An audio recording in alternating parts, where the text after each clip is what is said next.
Crypto staking tokens are making you and a lot of other people poor. Cryptocurrency proof of stake blockchains, or POS, better known as, are a great innovation for blockchains in general. But what's the difference between them and your favorite NFT project's new staking model, which they print money out of thin air in the form of a token that they made for $0? Well, the main difference is one of the two mentioned above staking mechanisms has an actual purpose, and the other is built to fail from the get-go. To understand what I just said, we're going to have to go over the purpose of staking. Now, not all staking models are the same, but although they're different technically in some of the details, they usually share a common principle.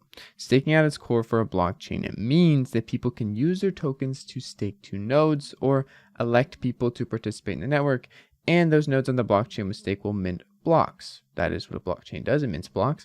Essentially, staking here is meant as a cost to achieve a decentralized state for the blockchain who can mint blocks. Okay, so it's not a fancy reward, but it's more of a cost. Staking can also incentivize people by providing new tokens to people who do stake. This dilutes the supply as a cost to get more people to stake and further decentralize the network. Staking in a sense is once again more of a cost and less of a reward-driven system. The whole point of it is to have that overarching purpose of people electing block leaders and making the network more decentralized. Now that we covered the benefits and the good type of staking that reaches a greater purpose like decentralization, let's go over the types of staking that are making you poor.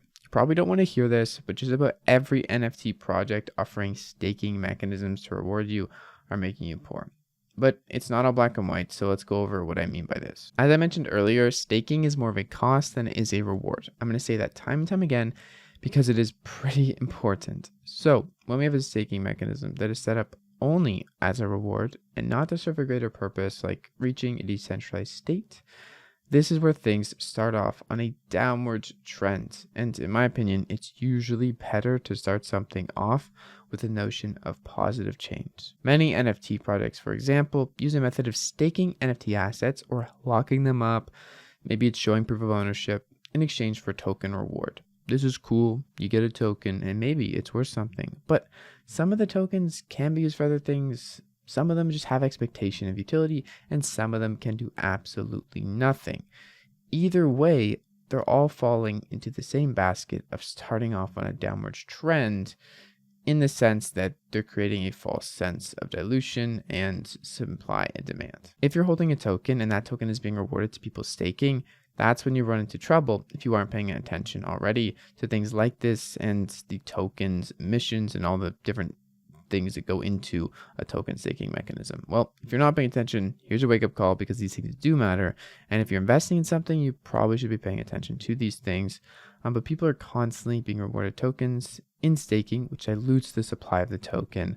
People then have more of the tokens, they sell them, the price goes down, or the price of the NFTs goes up because they're all locked in a smart contract staking. But in traditional staking for consensus, this is the cost to incentivize people to just stake, to participate in staking. So you get rewards. Yeah, it's cool. The also cost is that everyone knows the supply is going to increase and it's going to get diluted every 5 days or every however many days the staking rewards go out. But that is because we need to keep the network decentralized.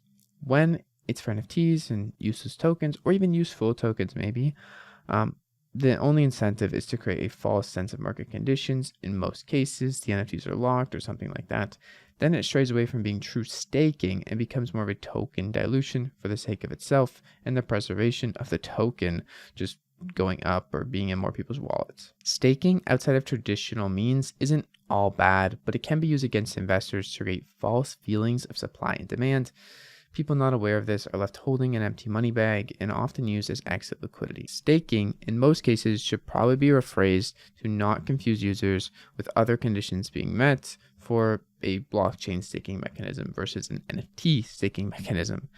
If you're wondering though, not all NFT projects you adore are scams because they use some form of staking. That's probably not the case. But there are some reasons you'd want to distribute a token for existing users, and staking can accomplish that. However, if you're not paying attention and if you're not aware of these things on how this version of staking operates, basically on a system downwards, at least for token price, then you may be left holding the bag. And now you can go forward with your newfound knowledge, do your own research, make your own decisions on tokens that are based in staking, and dive into some tokenomics, or maybe reconsider your positions in projects if they're not planning ahead and have a reason for having a staking mechanism rather than just number go up on the screen. You make money, so everybody's happy. It's a lot more than that, and people should look into projects' incentives.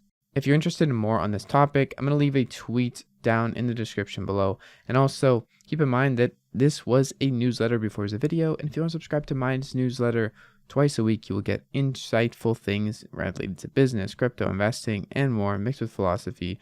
Then check out the first link in the description for that.